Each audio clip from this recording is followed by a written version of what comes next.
Hi everybody, I'm Marcus. Welcome to my YouTube channel. Today we're going to read this runestone together. You might be living under the misapprehension that it is hard to read runes, but let me assure you, if you speak English or perhaps Swedish, you will not have any trouble at all reading these runes here. This stone is about 1,000 years old, and the letters, the language of in the language of Old Norse, it's like a proto-language for the Germanic or the Swedish English languages. So the words and the letters are kind of the same as today. There are some runes that are just the same as today, the I or the B or the T or the R or the S. Those are not hard at all to understand. There's some runes that are a bit tricky, the U and the L. You might think that those are upside down, but it's rather the other way around. These are the correct way, the old way of writing them, and we have turned them upside down for some reason.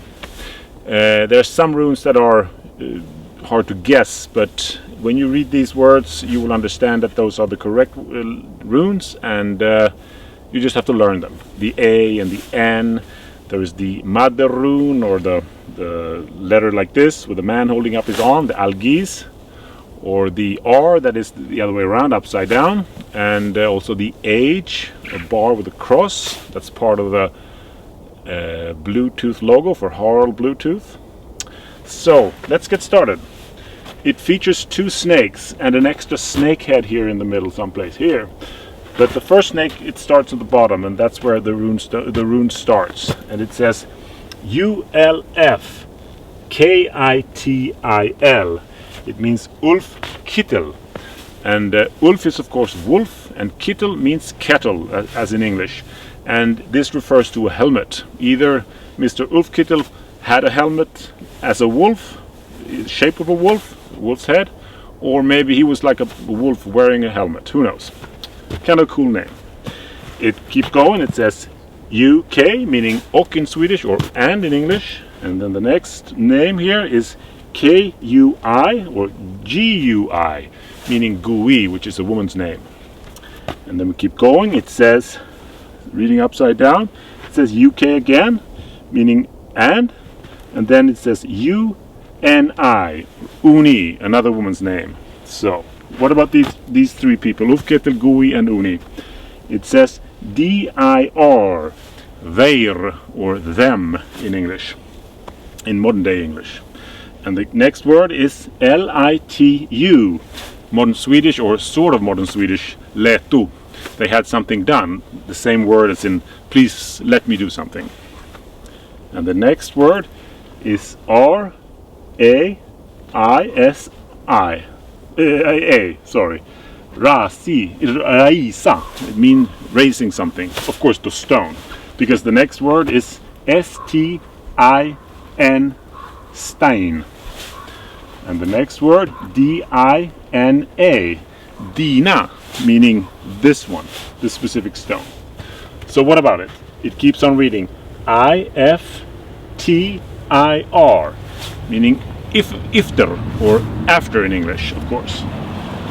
And here comes the big man's name. It says ULF, and Ulf was who? Who was Ulf? It says FADUR, Fadur. Of course, Ulf was the fathers of Ulf Kittel, Gui, and Uni. And what kind of father was he? It says SIN, sin in modern Swedish, meaning their father. And what kind of man then? It says G or K UDAN, Godan. He was a good father, of course. So we can take a little break here and realize that this is a part of this part of the stone is like a legal document. Let's say if you paid your dues to Mr. Ulf, now you better pay your dues in respect to Ulf Kittel and Gui and Uni. And let's keep on reading with the next snake. It says AN or ON, meaning it says on or an. In modern Swedish that will be han or him, meaning Ulf, of course. What about him? It says BUKI or BUGI, Boogie. Maybe he was living here or he was building something here. And because what it says here, it says ISKUL S-A-B-R-I. Skålhamra. And this place, as I told you, it's called Skålhamra today. And Skålhamra, the name, it consists of two parts. Skål, meaning bowl, and hamra, meaning hammer. So they were making bowls here. Maybe helmets, who knows. And the next word, UK again, it means and. And it says, no, it's not and, it's UKD. But it's the other way around. It's KUD.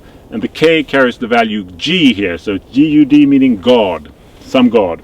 Let's see which God it is. Because it says ILBI. And it reads Ilbi. In Swedish, in modern Swedish, helpa. Hjälpa. And in English, help, of course. So God should help someone. Ulf, of course. And what about the next word? It says ONS. Ons. Modern Swedish, hans. In English, his. So God should help his what? It says AT. And AT in modern Swedish that will be ande. In English, spirit. So God should help Ulf's spirit. And the next word, UK, and it says SALU. Sielu, meaning soul, of course. So God should help Ulf's spirit and soul. And more, it keeps reading. It says UK and now we're reading upside down here. It says KUSD. The K carries the value of G, so it's Gust. But our dear rune master, he made a mistake. It should of course be GUDS, meaning gods, because the next word it's MUDIR. Mudir. So God's mother should do something.